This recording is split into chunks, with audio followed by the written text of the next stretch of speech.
क्या आप जानते हैं कि जिस तरीके से हार्ट की नली में ब्लॉकेज होता है, वैसे आपकी गले की नली के अंदर ब्लॉकेज होने से आपको स्ट्रोक या पैरालिसिस हो सकता है, और उसको ट्रीट करने का भी बिना सर्जरी का एक उपाय है जिसको बोलते हैं हम carotid artery stenting. Hello friends, I am doctor Rajiv Kharwar, senior interventional cardiologist at Sunshine Global Hospital Surat. तो आज हम डिस्कस करने वाले हैं, ऐसे ही एक 75 ईयर के एल्डरली मेल पेशेंट था जिसको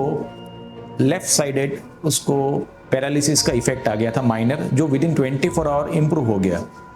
जब उसको पैरालिसिस का इवोल्यूशन करा गया, जिसमें एमआरआई करते हैं और एमआरआई ब्रेन स्टडी करते हैं और एमआरआई एंजियोग्राफी करते हैं, तो उसकी राइट साइड की गले की नली के अंदर सिग्निफिकेंट ब्लॉकेज निकला, जिसको हम बोलते हैं कैरोटिड आर्टरी स्टेनोसिस। तो जब यहाँ पे स्टेनोसिस होता है तो ये गले की आर्टरी में से छोटे मोटे जो अथेरोस्क्लेरोसिस या कोलेस्ट्रॉल पार्टिकल्स होते हैं जो ब्रेन में डिस्क्लोज होते हैं और ब्रेन की नली को ब्लॉक करते हैं, और उस ब्लॉकेज की वजह से पेशेंट को पैरालिसिस हो सकता है। अभी आज की तारीख में इसको सक्सेसफुली ट्रीट करने के लिए पहले इसको सर्जरी किया जाता था, पर अभी बिना सर्जरी के आप पेशेंट को ग्रॉइन में से जाके उसको छोटी सी एक आर्टरी पकड़ते हैं जिसको बोलते हैं फीमोरल आर्टरी, और आर्टरी में से आप जाके एक कैथेटर आप गले की नली तक ले जाते हैं और वहां से एक पहले फिल्टर लेते हैं जिसको बोलते हैं डिस्टल एम्बोलिक प्रोटेक्शन डिवाइस। तो फिल्टर डिस्टली प्लेस करके आप बलून इन्फ्लेट करते हैं और यहाँ पे एक सेल्फ एक्सपांडिंग स्टेंट डाल सकते हैं, और वो स्टेंट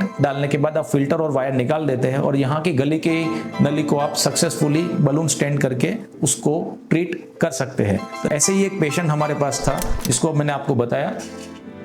यहाँ पे आप देख सकते हैं कि उसकी कैरोटिड आर्टरी, जो इंटरनल कैरोटिड आर्टरी ओरिजिन है, यहाँ पे सिग्निफिकेंटली 95% क्रिटिकल स्टेनोसिस था, और उस पेशेंट को हमने फिर स्टेंट डाला with the help of distal protection device जिसको बोलते हैं एम्बोशील्ड डिवाइस। और फाइनली आफ्टर सक्सेसफुल स्टेंटिंग